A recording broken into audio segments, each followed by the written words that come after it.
Hi all. இன்றைக்கி நாம் வந்துட்டு ஹோட்டலில் பண்ணுற மாதிரியே நல்லா கிறிஸ்பியாக எப்படி ஆப்பம் பண்ணுறதுன்னு பார்க்கலாம் வாங்க. இதுக்கு நான் வந்துட்டு 1.5 கப் அளவுக்கு பொன்னி அரிசியை வந்துட்டு நல்லா வாஷ் பண்ணிவிட்டு ஒரு 3 ஹவர்ஸ் வந்து ஊற வச்சுருக்கேன்.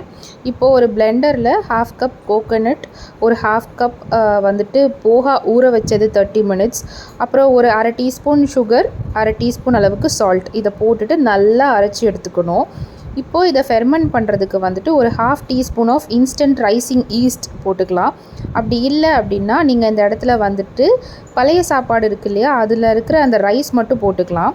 ஸோ ஈஸ்ட் போட்டிங்கன்னா உங்களுக்கு வந்து ஒரு 2 ஹவர்ஸில் ஃபெர்மெண்ட் ஆகிடும். ஆனால் இந்த பழைய சாப்பாடு போடுறீங்க அப்படின்னா ஒரு 4 to 6 ஹவர்ஸ் நீங்கள் வெளியே வச்சிங்கன்னா தான் ப்ராப்பராக ஃபெர்மெண்ட் ஆகும்.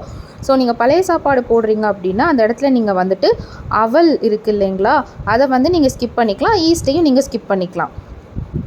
ஸோ இப்போ நான் வந்துட்டு நாங்கள் பழைய சாப்பாடு போட்டு தான் இது வந்து பண்ணியிருக்கோம்.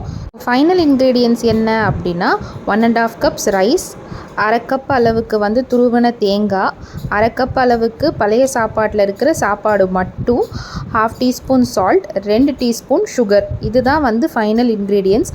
இது போட்டு தான் இன்றைக்கி நான் வந்து இந்த ஃப்ளவர் அப்பம் பண்ணி காமிக்கிறேன். ஸோ இதுக்கு நீங்கள் தொட்டுக்க வந்துட்டு தேங்காய் பாலில் நாட்டு சக்கரை போட்டுட்டு நீங்கள் சாப்பிட்லாம். இல்லைனா தோசைக்கு சாப்பிட்ற மாதிரி சட்னி சாம்பார் வச்சு சாப்பிட்லாம். இல்லைனா அந்த ஹோட்டலில் கொடுப்பாங்க இல்லையா ஒயிட் கிரேவி, அந்த மாதிரி நீங்கள் வந்து பண்ணி சாப்பிட்லாம். ஒயிட் குருமா ரெசிபி கூட நம்மளோட யூடியூப் சேனலில் இருக்குது. அதில் வந்து நீங்கள் பன்னீருக்கு பதிலாக வெஜிடபிள்ஸ் போட்டு நீங்கள் பண்ணிக்கலாம். இல்லை அப்படின்னா சொதி குழம்பு வச்சு சாப்பிட்லாம். இது வந்து நீங்கள் இதோட வச்சு சாப்பிட்டாலும் ரொம்ப சூப்பராக இருக்கும். பட் தேங்காய் பால் தான் இதுக்கான பெஸ்ட் காம்பினேஷன். ஒருவேளை நீங்கள் அரைக்கிறப்போ வந்துட்டு ரொம்ப தண்ணி ஆகிடுச்சு, மாவு வந்து ரொம்ப லிக்விடாக இருக்குது அப்படின்னா கொஞ்சமாக அரிசி மாவு போட்டு நீங்கள் கன்சிஸ்டன்சி வந்து அட்ஜஸ்ட் பண்ணிக்கலாம். இது வந்து தோசை மாவை விட கொஞ்சம் லிக்விடாக இருக்கணும், அவ்வளோதான். ஸோ இப்போ நான் வந்துட்டு உங்களுக்கு நான் ஆப்பம் ஊற்றி காமிச்சிருக்கேன் இல்லையா, அதை வந்து இப்போ நான் எடுக்கிறேன் பாருங்கள். இதுக்கு நான் வந்துட்டு கொஞ்சம் கூட ஆயில் போடவே இல்லை. அந்த ஸ்டார்டிங்கில் டிஷ்யூ பேப்பரில் ஒரு 2 ட்ராப் கோகோனட் ஆயில் வச்சு நான் வைப் பண்ணேன், அவ்வளோதான். ஸோ அதுக்கே நல்லா வந்துட்டு ஒட்டாமல் சூப்பராக வருது பாருங்கள்.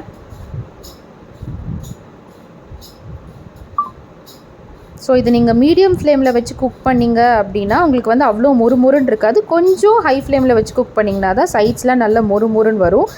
இதை ட்ரை பண்ணிவிட்டு எப்படி இருக்குன்னு மறக்காமல் சொல்லுங்கள். பாய்.